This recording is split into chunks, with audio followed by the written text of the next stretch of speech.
Yeah, fam. Yeah, man. Are you at your studio? You're at your studio? Yes, sorry about being late.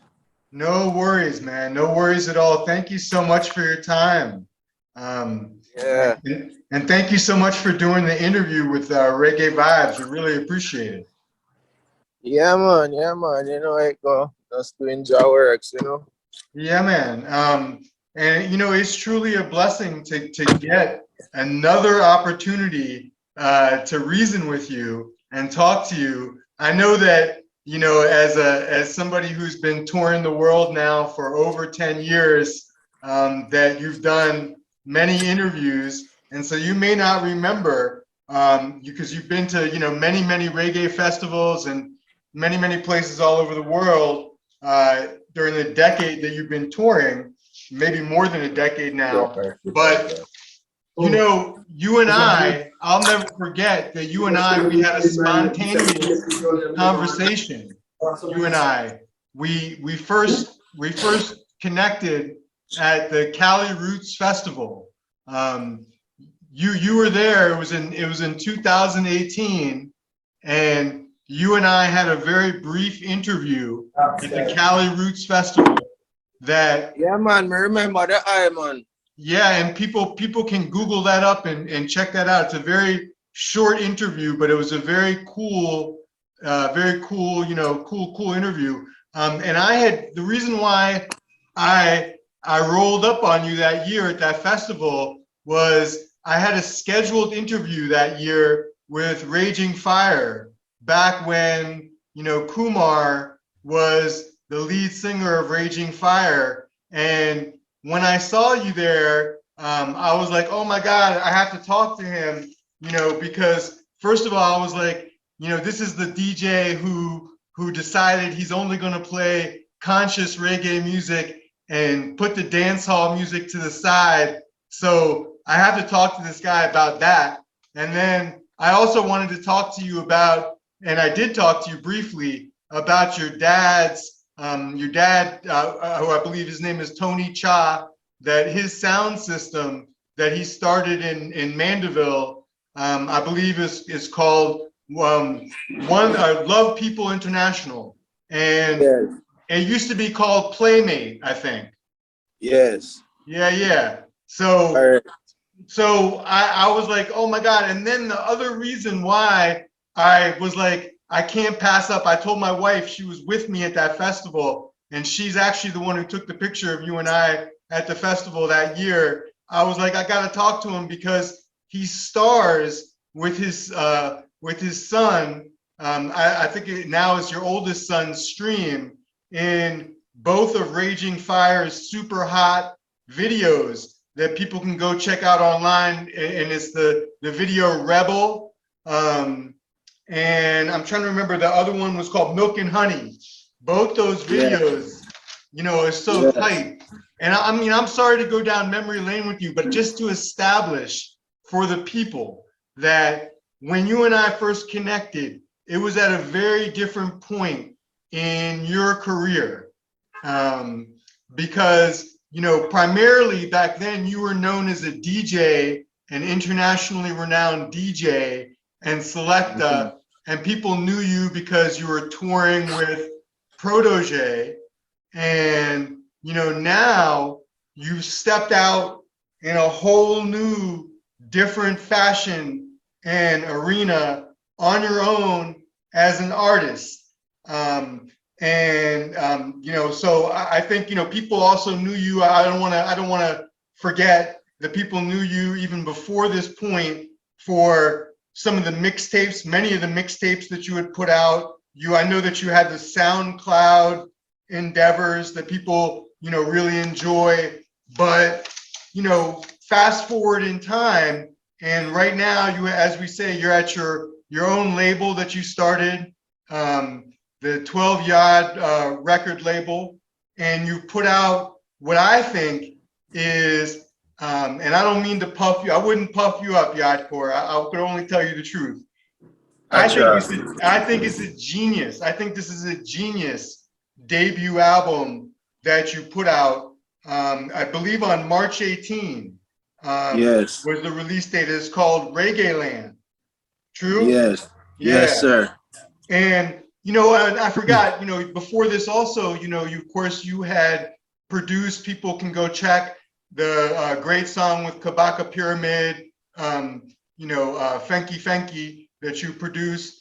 And, you know, people know that that you were the first person to play Kabaka Pyramid and Chronics on Jamaican airwaves.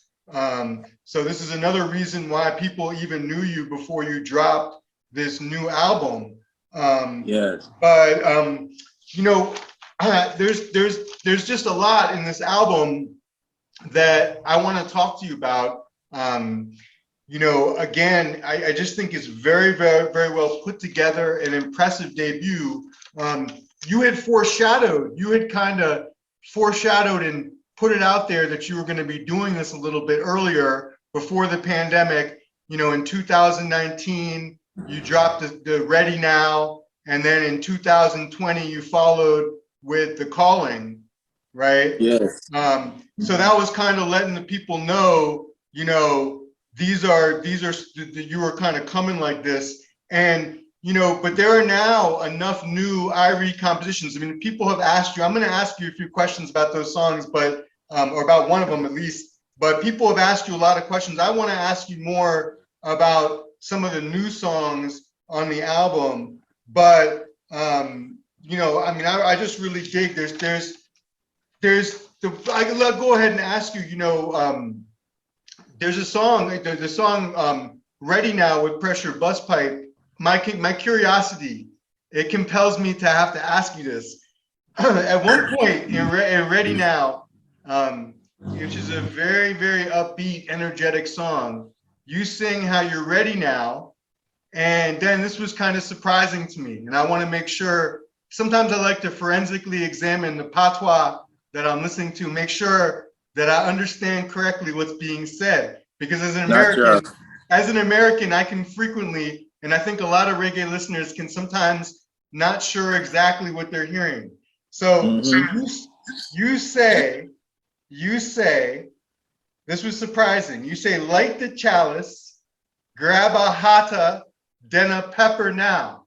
And I even went, because you have a lyric video that people can watch and check on reggaeville.com to make sure I had the lyrics straight. And so I thought about it. Like the chalice, you know, like the chalice, that needs no further explanation.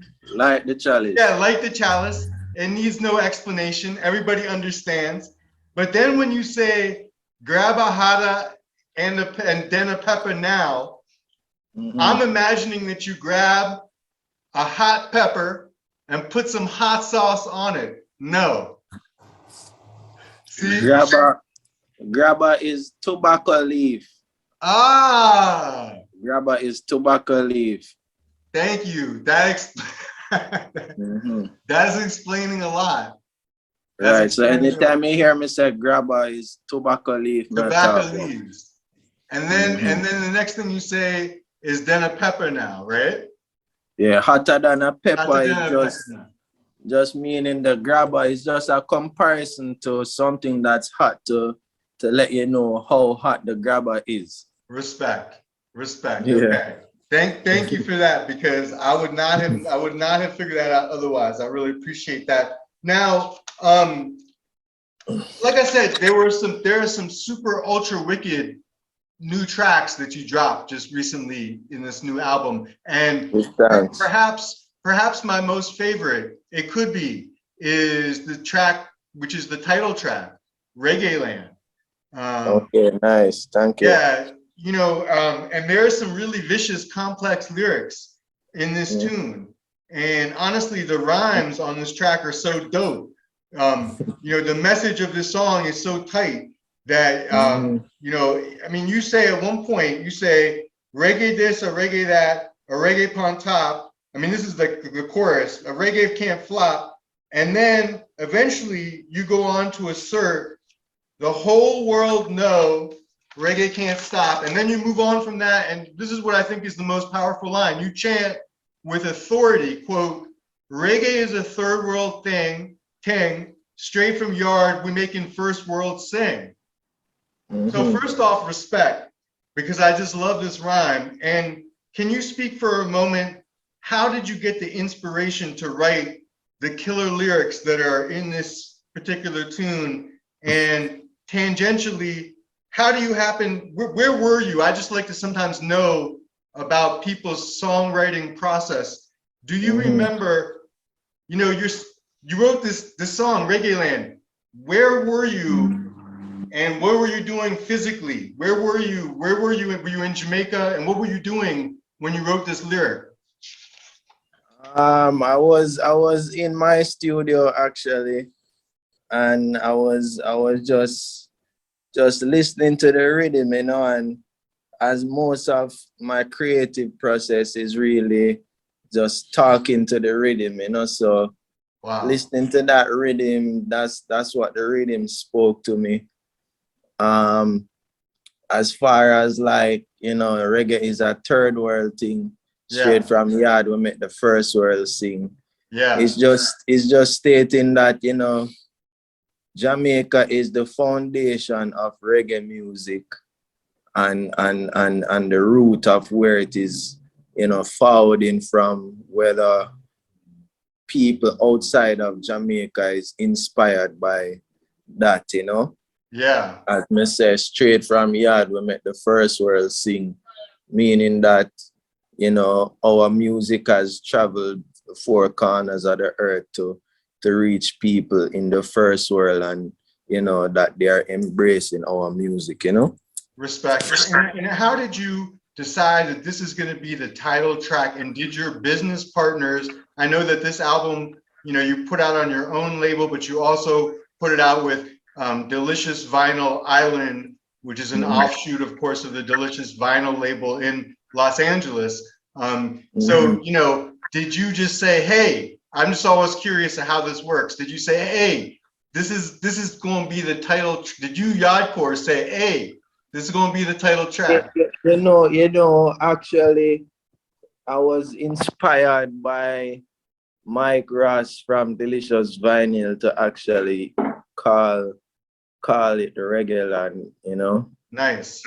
So, you know, I got support from Delicious Vinyl, definitely.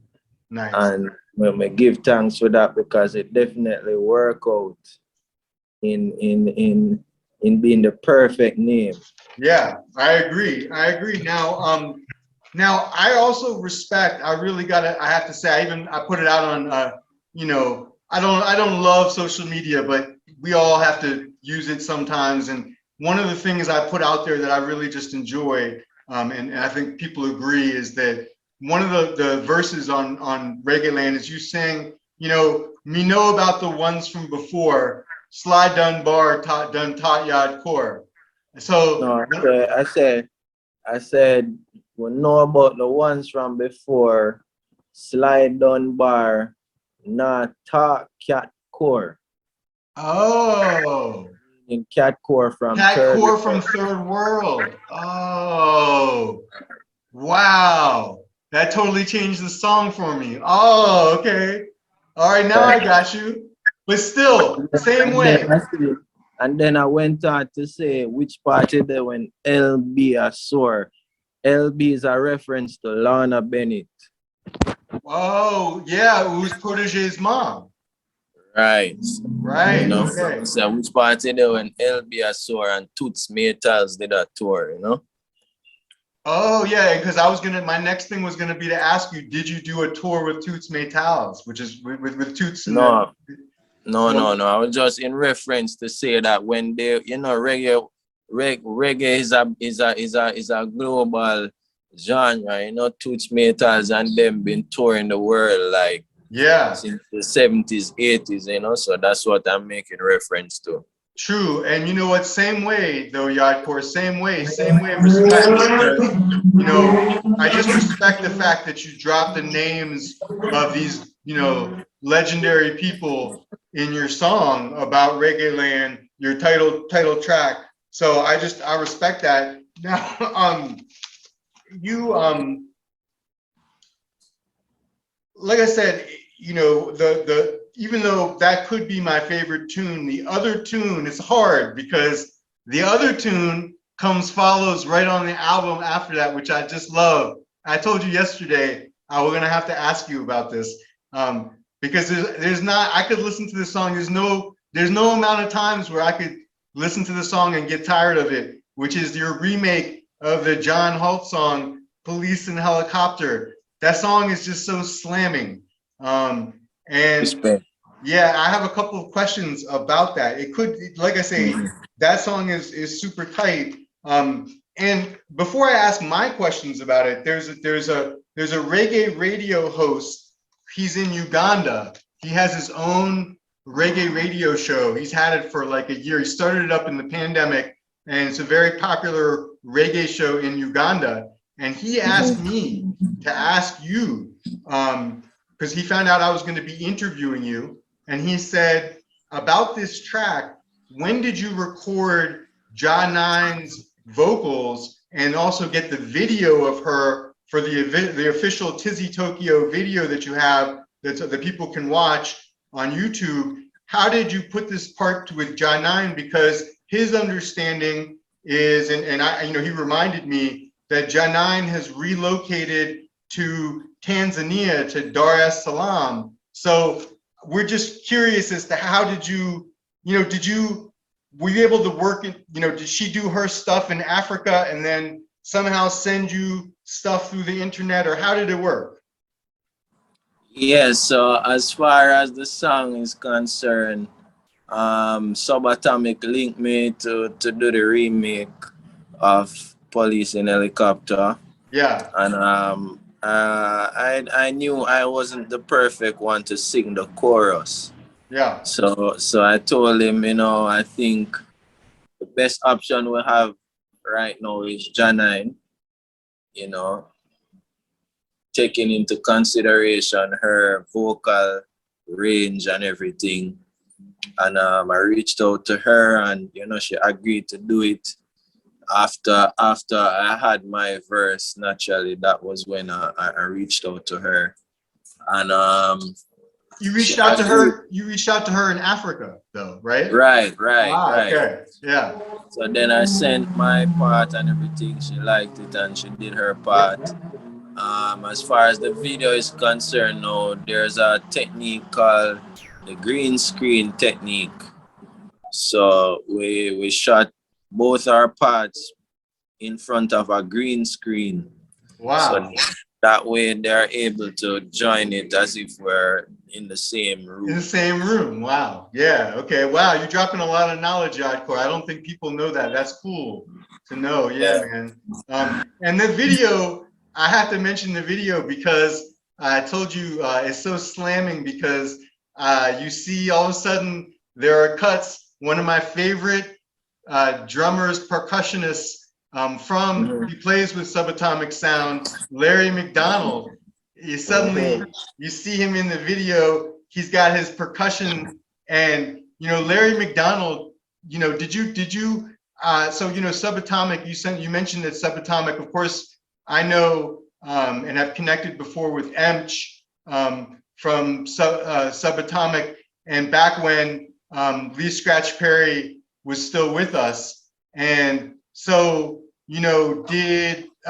When you connected with them, did you get a chance to meet Larry McDonald and be in the same room with Larry McDonald at all?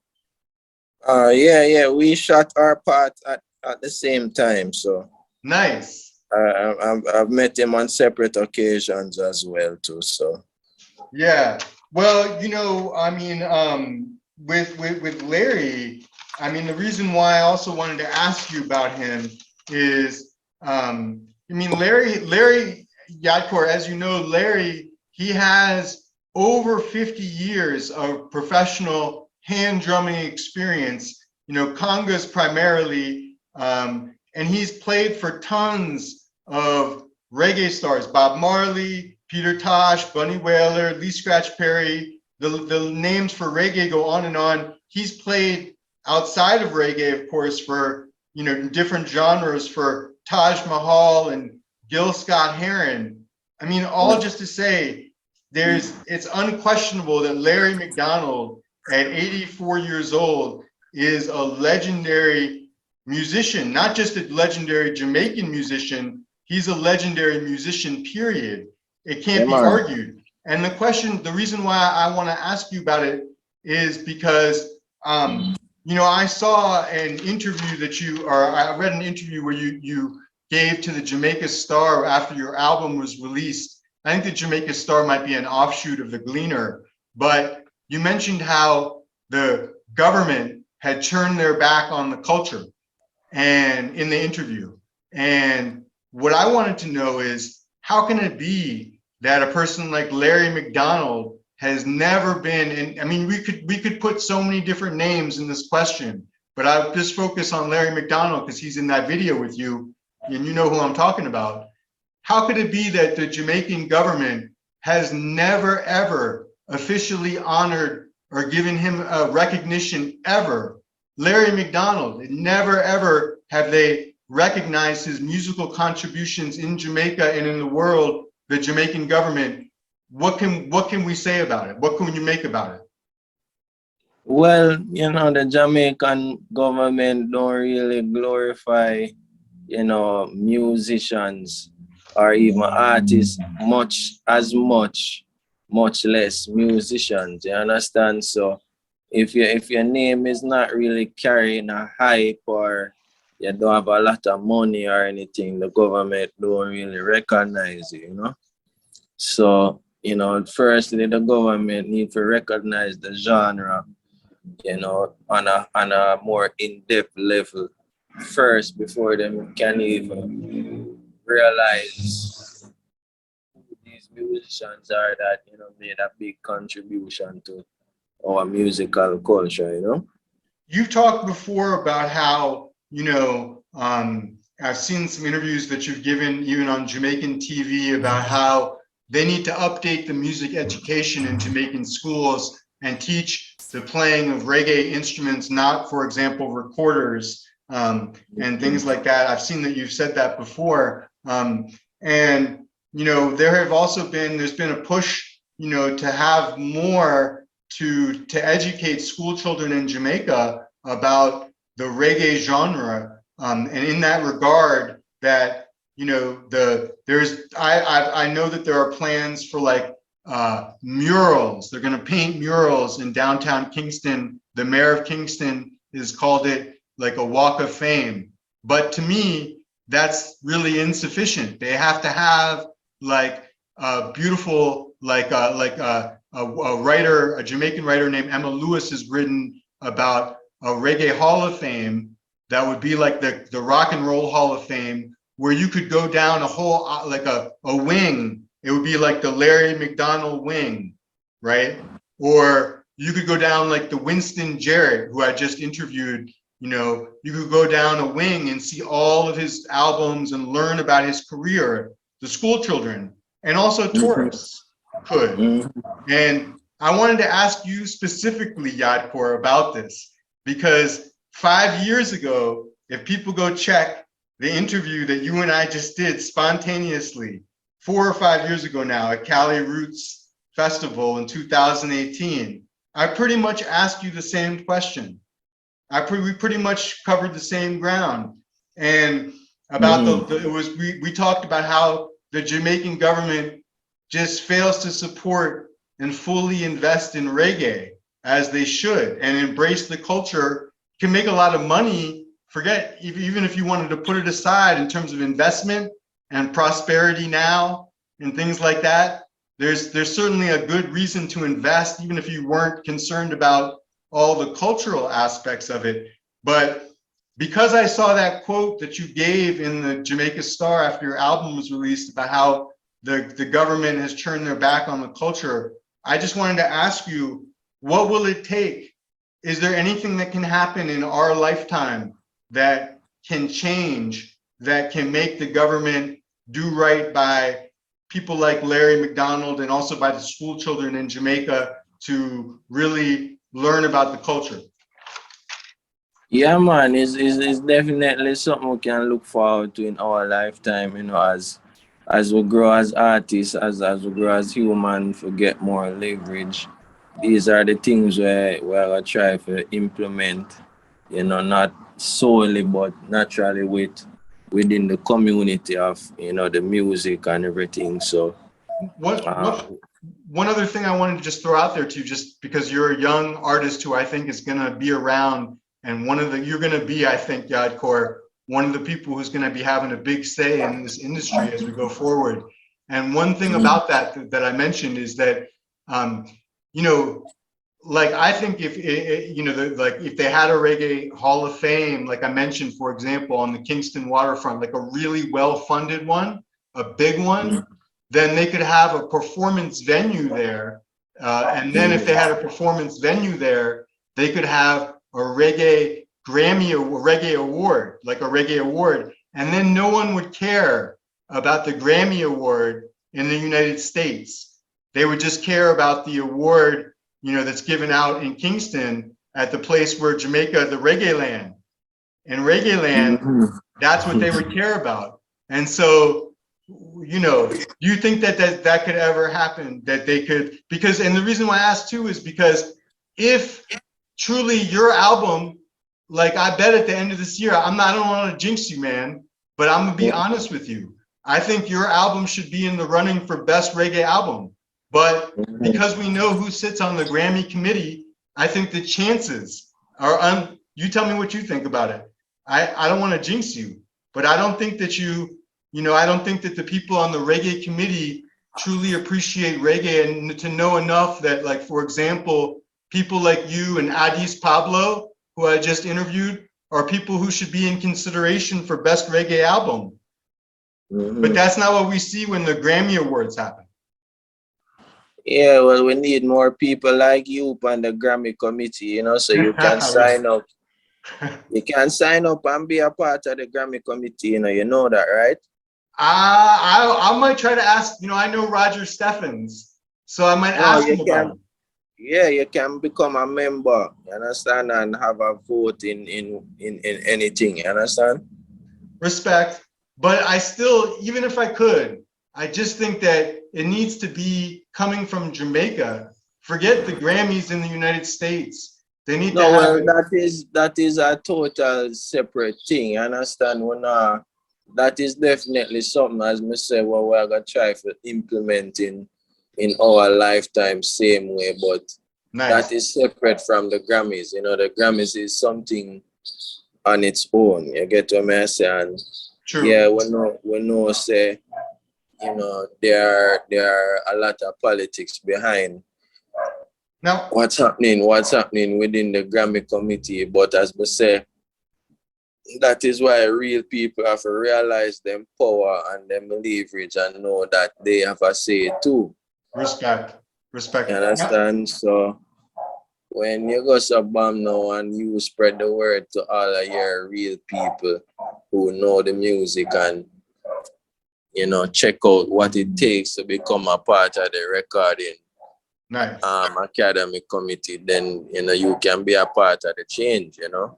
Nice. Now I wanted to move away from that for a second and just ask about another kind of hot topic subject, but because Police and Helicopter is a perfect song for you to remake, Yaadcore, on your debut album, I feel, because you really have kind of developed into kind of like you're kind of like an internationally known spokesperson for the cannabis, I would say, in many ways. Because, for example, I know that you had a partnership with Leafly, who, you know, review marijuana strains in California, and also I know also that you've had you're the host.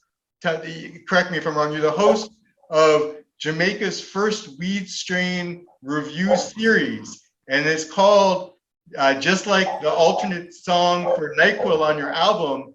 This series that you do, I don't know if it's on TV or if it's on the radio. I would like to watch it, but apparently you do some kind of weed strain review that's called Spliff-A-Light Spliff, where you review different strains of cannabis. True? Yeah, it was a series I did. It's on YouTube. Nice. Yeah, and it's for a dispensary, right? That's in Jamaica called Iotopia True? Utopia, yeah. Utopia. And so, you know, I wanted to ask you about it because, you know, one question that I even asked a ways back when I was so blessed, I was able to talk to Max Romeo, and he came to the Dove Club in LA. And so one question I want to ask you is kind of like I asked him is now it seems like when I went to Jamaica, even right before the pandemic, I was lucky. I came to Jamaica in 2020, and you know, I noticed that there were some dispensaries even on the beach, and that there were some, you know, a lot of new kind of openness that I hadn't seen in previous years when it comes to cannabis, it comes to marijuana use, and you know, in Jamaica.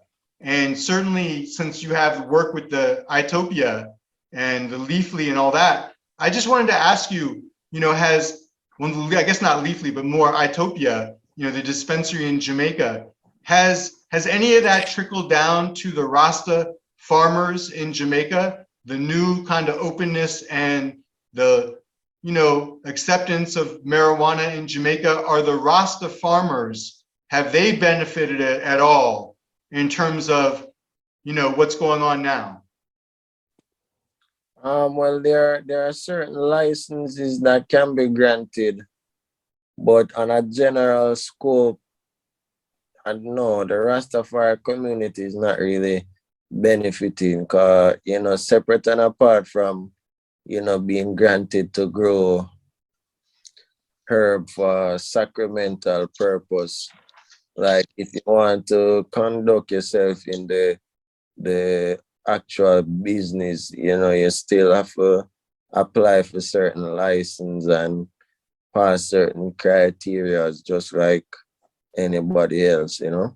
Right. And I guess, you know, is there anything that you would suggest in particular? I've heard people suggest they should make that easier for Rasta farmers so they can get those licenses. Is there anything you would suggest the government do to make it trickle down more to Rasta farmers?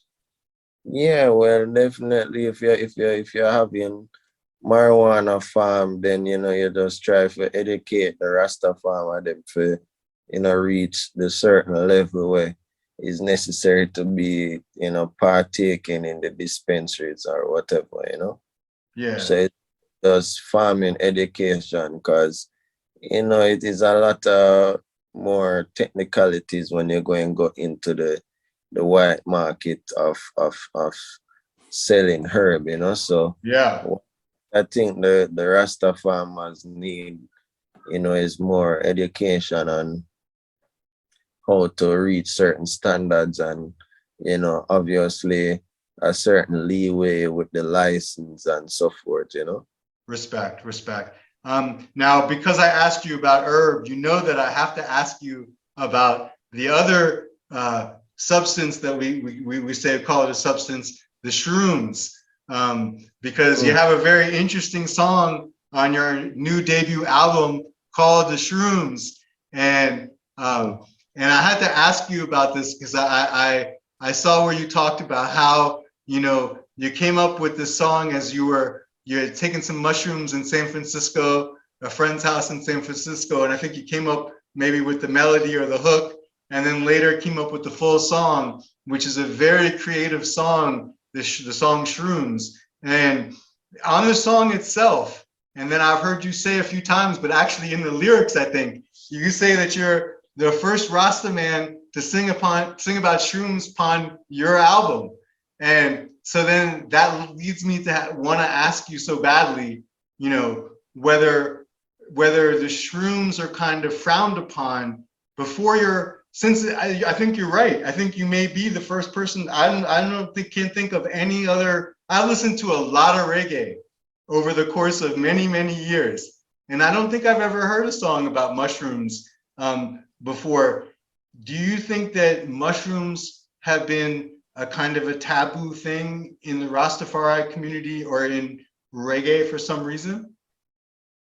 Yeah, definitely mushrooms is a taboo thing, you know, in our culture and a whole, you know, because, you know, in Jamaica we call it the duppy umbrella, you know. Oh, for real? Duppy umbrella? Right. So that means like a ghost umbrella or Yeah, whatever. yeah. That poisonous or whatever, you know. So the Jamaican culture is not really big on mushrooms. Um Is it worse than weed? Do they frown upon it worse than weed? Worse than herb? it's like it's more taboo. So like it's really a small segment of people really even know about taking mushrooms for psychedelic purposes. You understand? So it's not really frowned upon in a way like people know what it does, or it's not really a part of our culture to even take it. So it's just more like, yo, stay away from that. It's poisonous, you But know? it's legal. I learned this too from I think just getting ready for today's interview that, but it's legal in Jamaica. True, the mushrooms. Yes, it's legal here. Wow, But as wow. Miss, But it still you know, has that stigma. and the fact that it's legal is because the people don't even know the potency of it. You understand? So it's not like frowned upon, as me say, like people know it as a drug. Yeah, They don't know it as, you know, mushroom like or something where just grow in the bush where, you understand, is nothing where, you know, people know of the what it's about. It's just of recently now the mushroom culture kind of spreading, you understand? yeah, yeah. I appreciate. I didn't know any of that. Yeah, um, Right. yeah. So, you know, Did this you was have you gotten any like has anyone given questioned you about this song or given you any I was curious because I saw you on like you were on you were on a very I think it was like Smile Jamaica or some kind of very official it looked like TV program and you were talking to the people you know about the shrooms and it seemed like you were blowing their mind. So I was just curious, you know, have you gotten any blowback at all from any corners about this song, whether Rastafari community or you know record? I could see some record, you know, record executives being maybe nervous. You know, I don't think that they should be, but has anyone given you any hard time about this song? no. Everybody love it, man. Respect, respect, respect. It brings me to a really interesting question that another reggae lover from Uganda wanted me to ask you. He asked me to make sure I put this question to you. He goes by the name of Roku. Mm-hmm. Are you still there? There you go. So Roku in Uganda, he said he wanted me to ask you. He said on your song "The Calling," you chant, "Me no dem want stop this. See them a move fake just like actress. Dem natty covenant full up a doctrine. Dem smile in your face, but dem acting." And so he wanted to know, based, I guess, on that lyric, what are your views as a 12 tribe member on the food doctrines?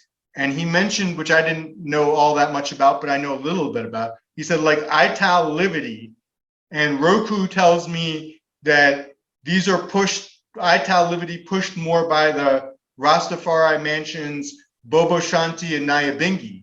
And so he wanted to know, he'd like to know as part of as a 12 tribes member yourself, are there certain things that you can and can't eat and why? All right. Well, the 12 tribe doctrine is basically more aligned with the Old Testament scene and more aligned with even the Ethiopian Orthodox doctrine. You understand? So by that, you know, you're able to eat chicken, you're able to eat, you know, goat, you know, beef, as long as you're not eating pork or any shell food, Yeah. then you're safe within the 12 tribe or the Ethiopian Orthodox scene. But as Rastafari, we know that, the real way is really ital living, the healthiest way is really ital living, which is no meat. You understand? So even for me, who is somebody that is a pescatarian, I know that the healthiest way is to be a vegan. You get what I say? Respect, respect. So, I think that is what me promote as a Rasta man. You understand? respect, respect. Thank you so much for saying that. I think that's very important. Yaadcore, there are a lot of other really cool songs on Reggaeland. I haven't even mentioned, like, the love songs, Be With Me, Tina, and, the very chill song that you do with Sarah Couch, who I didn't really even know about as an artist until your album, the La La La song, which is, like a really chill, laid back kind of love song that you could listen to with your girl, driving in your car or wherever. And it's just a very, very, you have a lot of very, cool love songs. And, it kind of is a very good compliment because it kind of juxtaposed with some songs that really discuss kind of like the grim realities of ghetto life in Jamaica. Like, for example, Ghetto Youth, Money on Trees, and Play God a little bit, the song where you sample the Lee Scratch Perry, which is a very, very cool song too. And this is all just a really long-winded way of saying, Reggaeland, like I say, is a very, very mature, complex, well put together, extremely impressive debut album. So, much respect,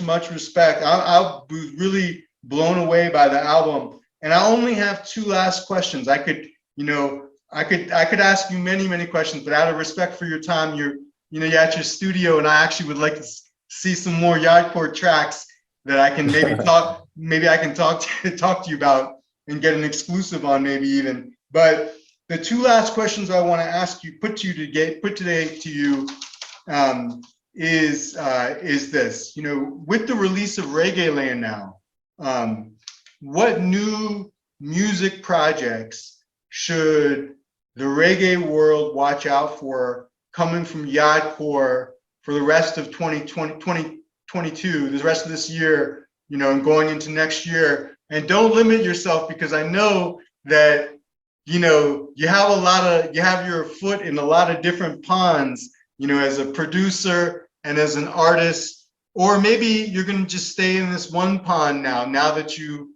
have now fully going in this debut, in this artist direction. What's it going to be for Yaadcore? What should people be looking out for? Well, you definitely are gonna get, more music, Yeah. Yeah, I saw it now. You correct me if I'm wrong. Did you not say to someone recently that you have another album in the works?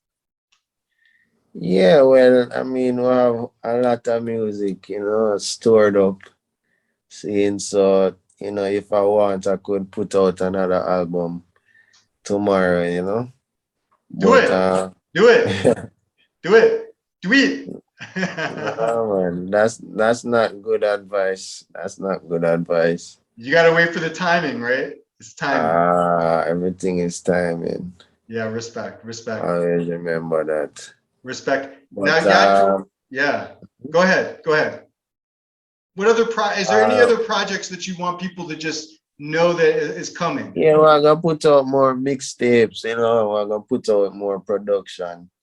We'll put out more singles same way before the next album ready. So as I say, just more music, Has the pandemic, have you been able to, is the travel, I know you're in Jamaica now, but has the travel started to open up now again for you, such that we'll be able to see you? Because the other place that I saw you and took some great pictures of you, which I'm sure my publishers might put in this interview, was I saw you at the Reggae on the Mountain Festival, and I took some pictures of you there. but are you able to travel more freely now? Are you able to get to the States now, or are you still kind of locked down in Jamaica?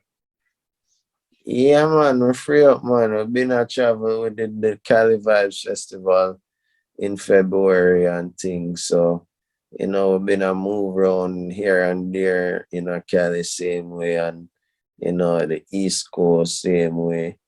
Do you know of And any festivals you'll be at this year that you can already say you know you'll be at this year coming? Festivals? no, not right now, but we definitely know where I go be there, you know. Keep me posted. I missed the one where you came in February. I actually knew you were going to be there, but it just didn't work with my schedule. But keep me posted as to when you're going to be coming through my neck of the woods, please, in the Southern California area, so that we can come out and see you live, you know, and get a bunch of great video and photos of you performing. Would love to do that. And Yaadcore, I just want to, you know, end the interview really by giving you the last word. I'm going to give you the last word to end the interview. I know we'll be in touch, you know, later anyway, but because I'm going to be tracking your career like a hawk. But you know, before I give you the last word, I just really want to say, you know, thank you, respect for this album. I want you to be safe. You know, it's a scary world out there. So I hope that you'll be really safe touring. And before we hang up, is there any kind of final message? You know, there's so many fans who've been deprived of music, you know, like you say, it's starting to open up a little bit more, but at the same time, everybody, I think, has their eye always on the news. You know, is there going to be some new kind of lockdown that's going to stop the music still? What kind of message do you want the Yaadcore fans around the world to carry in their hearts right now, you know, going forward into this year? Well, you know, the message is within Rastafari. You know, the message is within life. You know, everything else is secondary except life, you know, giving thanks to the Most High.